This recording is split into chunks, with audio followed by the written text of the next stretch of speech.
To my channel. మనకి Shyam Prasad Kolkata airport ఇది మనకి పోర్ట్ ఉంటుంది కదా! సో, మనకి షిప్ యార్డ్స్ అంటారు కదా! ఆ షిప్ యార్డ్స్ పోర్ట్‌లో ఏంటంటే మనకి కొన్ని ఉద్యోగాలనేది భర్తీ చేశారు. సో, ఈ వీడియోలో ఎడ్యుకేషనల్ క్వాలిఫికేషన్ ఏంటి? ఎంత సాలరీ ఇస్తారు? వర్క్ అసలు ఏం చేస్తారు? ఇలా డిఫరెంట్ అన్నీ కూడా మనం తెలుసుకుందాం. కంప్లీట్ ఇన్ఫర్మేషన్ అనేది ఇస్తాను. సో, చివరి వరకు అనేది చూడండి. అలాగే వీళ్ళ యొక్క అఫీషియల్ వెబ్‌సైట్ లింక్ డిస్క్రిప్షన్‌లో ఇస్తాను కాబట్టి ఇంట్రెస్ట్ ఉండేవాళ్ళు ఎవరైనా సరే అప్లై చేయాలనుకుంటే చేసుకోండి. ఇప్పుడైతే మనం వీడియోలోకి వెళ్ళిపోదాం. అందుకంటే నాది ఒక చిన్న రిక్వెస్ట్. వీడియోని చాలామంది చూస్తున్నారు కానీ వీడియోని లైక్ చేయట్లేదు. అలాగే మీ ఫ్రెండ్స్ అండ్ ఫ్యామిలీకి కూడా షేర్ చేయండి. మీకు కాకపోయినా వాళ్ళకైనా యూజ్ అయ్యే ఛాన్స్ అనేది ఉంటుంది కదా! సో దట్స్ వై వెంటనే షేర్ చేసేయండి. అండ్ మన టెలిగ్రామ్ వాట్సాప్ ఛానల్ లింక్స్ కూడా ఉంటాయి. సో వాటిలో కూడా జాయిన్ అయిపోండి. ఫస్ట్ ఆఫ్ ఆల్ ఈ వీడియోని లైక్ చేయండి, చిన్న సపోర్ట్ ఇవ్వండి మన ఛానల్కి. ఫస్ట్ ఇప్పుడైతే చూసేయండి ఏముంది ఇక్కడ. మనకి శ్యామ్ ప్రసాద్ మూకీరాజీ పోర్ట్ కోల్కతా అయితే ఇచ్చారు కదా! సో ఇక్కడ engagement of media executive non contractive under PV wing of general administration అయితే ఇచ్చారు. ఇక్కడ జనరల్ అడ్మినిస్ట్రేషన్ అయితే ఇచ్చారు. Shyam Prasad Mukherjee port Kolkata invites applications from among eligible Indian nationals engagement of అయితే media executive on contractual basis of period of 3 years అనేది ఇచ్చారు. So ఇక్కడ period of 3 years అంటే ఓన్లీ 3 years కాదండి. ఫస్ట్ 3 years అనేది వర్క్ అనేది చేయాలి ఒక ప్రొఫెషన్ పీరియడ్లో. ఆఫ్టర్ అనేది పర్మనెంట్ చేసే ఛాన్సెస్ అనేది ఉంటుంది. అది అండ్ నెక్స్ట్ వన్ వచ్చేసరికి ఏంటంటే the details of eligibility criteria and terms conditions such engagement are given below అని అయితే ఇచ్చారు కదా ఇక్కడ చూడండి. సో ఇదేంటంటే ప్యూర్లీ కాంట్రాక్టువల్ అంటే ఈ 3 years ఏంటంటే కాంట్రాక్ట్ పీరియడ్లోనే మీరు వర్క్ అనేది రన్ అవుతుంది. అలాగే పీరియడ్ ఆఫ్ ఎంగేజ్మెంట్ అనేది 3 years అనేది ఇచ్చారు. సో చెప్పాను కదా ఆఫ్టర్ 3 years తర్వాత మీకు పర్మనెంట్ చేసే ఛాన్సెస్ అనేది ఉంటుంది.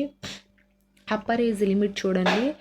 అప్పర్ ఏజ్ లిమిట్ వచ్చేసరికి ఏంటంటే 57 years వరకు అంటే 18 years నుంచి 57 years వరకు కూడాను ఏజ్ అనేది ఉంది. అంటే మనకి ఏజ్ క్యాలిక్యులేషన్ ఎప్పుడు April 1st తారీఖు ఏజ్ క్యాలిక్యులేట్ అనేది చేస్తారు.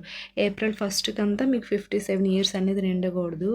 అండ్ నేషనాలిటీ వచ్చేసరికి ఏంటంటే ఇండియన్ సిటిజన్స్. సో ఇక్కడ ఏంటంటే ఇండియన్ సిటిజన్స్ ఎవరైనా సరే అప్లై అనేది చేసుకోవచ్చు. ఓన్లీ ఒకే స్టేట్ వాళ్ళు కోల్కతా వాళ్ళు మాత్రమే అప్లై చేసుకోవడానికి ఏం లేదు. ఇండియన్ నేషనల్స్ ఎవరైనా సరే అప్లై అనేది చేసుకోవచ్చు.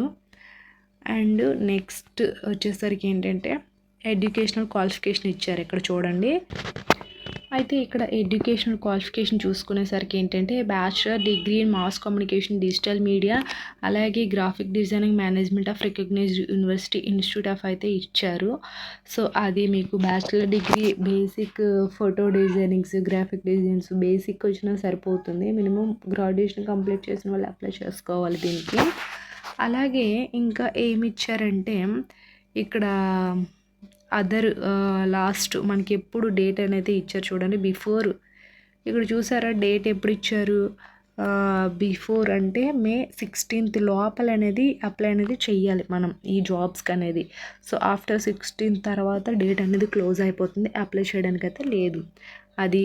అండ్ నెక్స్ట్ వన్ వచ్చేసరికి ఏంటంటే ఇక్కడ ఉండాల్సినవి సర్టిఫికేట్స్ అంటే మనకి దీనికి ఉండాల్సిన డాక్యుమెంట్స్ ఏంటంటే ఏజ్ ప్రూఫ్ సర్టిఫికేట్స్ అంటే బర్త్ సర్టిఫికేట్ లేని వాళ్ళు ఏంటంటే 10th class సర్టిఫికేట్ సరిపోతుంది. And education and professional qualification certificates mark sheets experience certificate and 2 recent passport size photos and photo identity card issued by government India అనేది ఇచ్చారు. Like మనకి voter PAN passport driving licence anything ఏదైనా సరే పర్వాలేదు. So అంటే ఇవి మ్యాండేటరీగా ఉండాల్సిన ఖచ్చితంగా డాక్యుమెంట్స్. ఇది బేసిక్ నార్మల్ ఒక స్మాల్ ఇంటర్వ్యూ అనేది చేస్తారు. ఆ ఇంటర్వ్యూలో క్వాలిఫై అయిన ఎవరైతే పర్సన్స్ ఉంటారో వాళ్ళకి మాత్రం జాబ్ అనేది ఉంటుంది. సో ఇవి ఈ డాక్యుమెంట్స్ అనేది ఇంటర్వ్యూ రోజు అనేది ఖచ్చితంగా తీసుకొని అయితే వెళ్ళాలి. ఇవి చూసుకోండి ఉన్నాయా లేవా. ఓటర్ కార్డు పాన్ కార్డు కానీ ఎడ్యుకేషనల్ క్వాలిఫికేషన్ సర్టిఫికేట్స్ అలాగే సో ఇవి ఉండాల్సిన డాక్యుమెంట్స్ ఇవన్నీ చూసుకోండి. అండ్ ఆల్సో దాంతోపాటు ఒక అప్లికేషన్ ఫామ్ అనేది ఉండాలి. సో ఇది మీరు ఏంటంటే ఆన్లైన్లో అయినా సరే రిజిస్ట్రేషన్ అనేది చేసుకోవచ్చు, లేదా బై హ్యాండ్ కానీ డైరెక్ట్గా కానీ వీళ్ళకైతే ఇవ్వచ్చు ఈ అప్లికేషన్ ఫామ్ అనేది. ఆఫ్టర్ ఏంటంటే వీళ్ళు మీ మెరిట్ ఇవంతా చెక్ చేస్తారు. మీ గ్రాడ్యుయేషన్లో ఎన్ని మార్క్స్ వచ్చాయి ఏంటి అనేది ఆ మెరిట్ బట్టి అండ్ ఒక ఇంటర్వ్యూ అనేది చేస్తారు. కాబట్టి ఆ ఇంటర్వ్యూలో మీరు చేసే పర్ఫార్మెన్స్ బట్టి క్యాండిడేట్స్ని హైర్ చేసుకుంటారు. సో అది మొత్తం అది అప్లికేషన్ ఫామ్లో ఏంటంటే బేసిక్ ఇన్ఫర్మేషన్ అనేది మీరు ఫిల్ చేయాలి. బేసిక్ ఇన్ఫర్మేషన్ అంటే మీ యొక్క ఇన్ఫర్మేషన్ జెన్యున్గానే ఫిల్ చేయండి, ఏజ్ అంతా కూడాను. సో ఎందుకంటే 57 ఇయర్స్ వరకు కూడా వీళ్ళు ఏజ్ అనేది ఇచ్చారు కాబట్టి ఈ April 4th అంతా చెక్ చేస్తారు మనకి ఏజ్ ఎంత ఉందా ఏంటనేది. అలాగే ఇక్కడ చూసుకునేసరికి ఏంటంటే ఇక్కడ సెల్ఫ్ అటెస్టెడ్ ఫోటో, ఇది photograph of the candidates be fixed hair అనేది ఇచ్చారు. సో రీసెంట్ 3 months కానీ 6 months కానీ 60 daysలో తీసుకున్న ఫొటోస్ మాత్రమే అటాచ్ చేయండి. ఎప్పుడుదో ఫోటో అనేది అటాచ్ చేయకూడదు. సో అదొకటి. అండ్ ఇక్కడ మీ నేమ్ అనేది రాయండి. And father name, husband name. Females ఎవరైనా అప్లై చేశారనుకుంటే హస్బెండ్ నేమ్, మ్యారీడ్ అయిపోతే హస్బెండ్ నేమ్ అని రాయండి, లేకపోతే ఫాదర్ ఉంటే ఫాదర్ నేము, మేల్ అయితే ఫాదర్ నేమ్స్ అనేది రాయండి. And date of birth self attested copies of proof to enclosed అని అయితే ఇచ్చారు. So date of birth self attested copy ఉంటుంది కదా. సో అంటే మీకు 10th class సర్టిఫికేట్ కానీ బర్త్ సర్టిఫికేట్ కానీ ఉండే డేట్ ఆఫ్ బర్త్ మాత్రమే ఇందులో వేయమంటున్నారు. ఆ బర్త్ సర్టిఫికేట్ కానీ 10th సర్టిఫికేట్ కానీ మళ్ళీ సెల్ఫ్ అటెస్టేషన్ అంటే ఒక పిన్ కొట్టాలి. ఇవన్నీ సర్టిఫికేట్స్ అని అయితే అంటున్నారు వీళ్ళు. అదొకటి. And permanent address. సో కొంతమందికి ఆధార్ కార్డులో పర్మనెంట్ అడ్రస్ ఉంటుంది, అదే రాయండి. ఇప్పుడు మీరు ఉంటున్నది ఒక దగ్గర, ఆధార్ కార్డులో ఉండే అడ్రస్ ఒక దగ్గర అయితే అలా రాయకండి.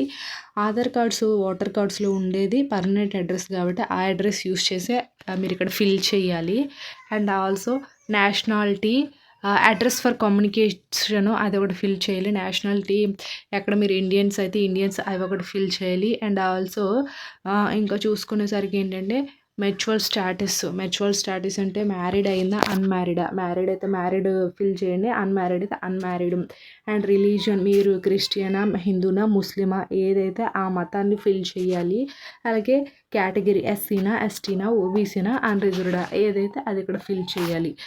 అండ్ నెక్స్ట్ థింగ్ వచ్చేసరికి ఏంటంటే ఇక్కడ ఎడ్యుకేషనల్ క్వాలిఫికేషన్స్ స్కూల్ నుంచి పోస్ట్ గ్రాడ్యుయేషన్, డిగ్రీ, గ్రాడ్యుయేషన్ వరకు కూడా అన్నీ ఇక్కడ ఫిల్ చేయాలి. ఎన్ని మార్క్స్ వచ్చాయి, ఏ ఇయర్లో పాస్ అయ్యారు, ఎంత పర్సంటేజ్ వచ్చింది, ఏ ఇన్స్టిట్యూట్ అంటే మీరు గ్రాడ్యుయేషన్ ఏ ఇన్స్టిట్యూట్ నుంచి సర్టిఫికేట్ తీసుకున్నారు, ఎవ్రీథింగ్ కూడా జెన్యూన్ ఇన్ఫర్మేషన్ ఇక్కడ అనేది ఫిల్ చేయాలి.